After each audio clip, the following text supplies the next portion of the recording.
बिस्मिल्लाहिर्रहमानिर्रहीम।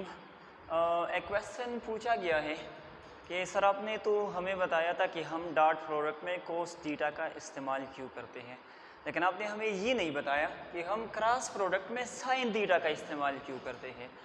तो बेटा तो हमारा तो काम ही यही है, आप लोगों को बताना, आप लोगों को समझाना। तो चलिए देखते हैं कि हम क्रॉस प्रोडक्ट में साइन थीटा का इस्तेमाल क्यों करते हैं। ज़रा देखिए, आप लोगों ने थोड़ा सा यहाँ पर इमेजिनेशन को स्ट्रॉन्ग रखना है। ये हमारे पास क्या है, एक डोर है, ठीक है। ये हमारे पास क्या है, एक डोर है, दरवाज़ा है, ठीक है।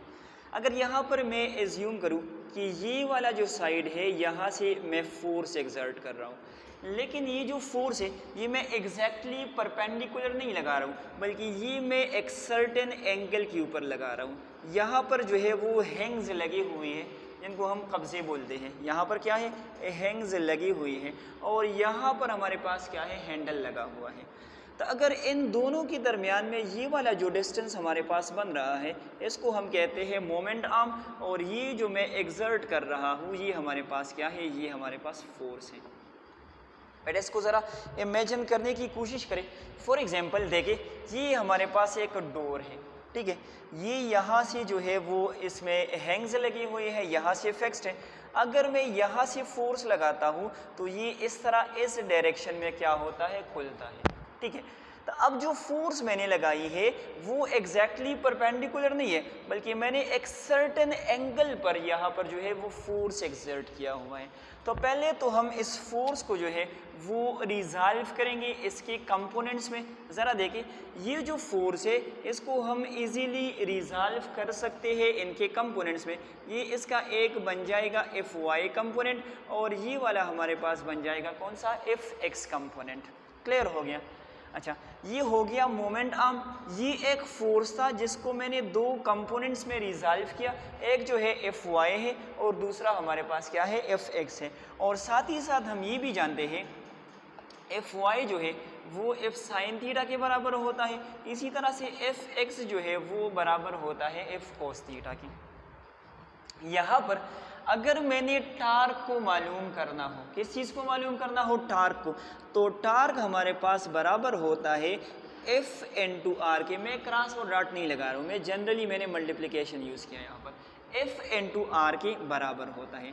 अभी ज़रा आप लोग मुझे बताएं कि यहाँ पर तो हमारे पास दो फोर्सेज है, एक वाई कंपोनेंट है, एक एक्स कंपोनेंट है। ज़रा देखिए, तो जब हम यहाँ पर फोर्स लगाते हैं तो इनमें होता क्या है कि एक कंपोनेंट जो है वो ऊपर की तरफ एक्ट कर रहा है, और दूसरा कंपोनेंट ऑफ फोर्स लेट से इसको बाहर की तरफ क्या कर रहा है, खींच रहा है। तो ये जो टर्निंग इफेक्ट इसमें प्रोड्यूस हो रहा है, या ये इस वाली फोर्स की वजह से है, या जो अपवर्ड डायरेक्शन में है उस वाले फोर्स की वजह से है।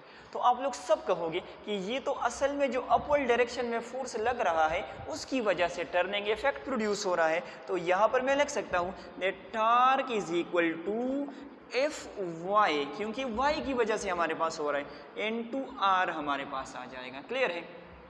जब ये एफ वाई किस चीज़ के बराबर होता है, तो ये बराबर होता है F sine theta into R के बराबर होता है। और इसको हम यूँ भी लिख सकते हैं, torque is equal to F R into sine theta.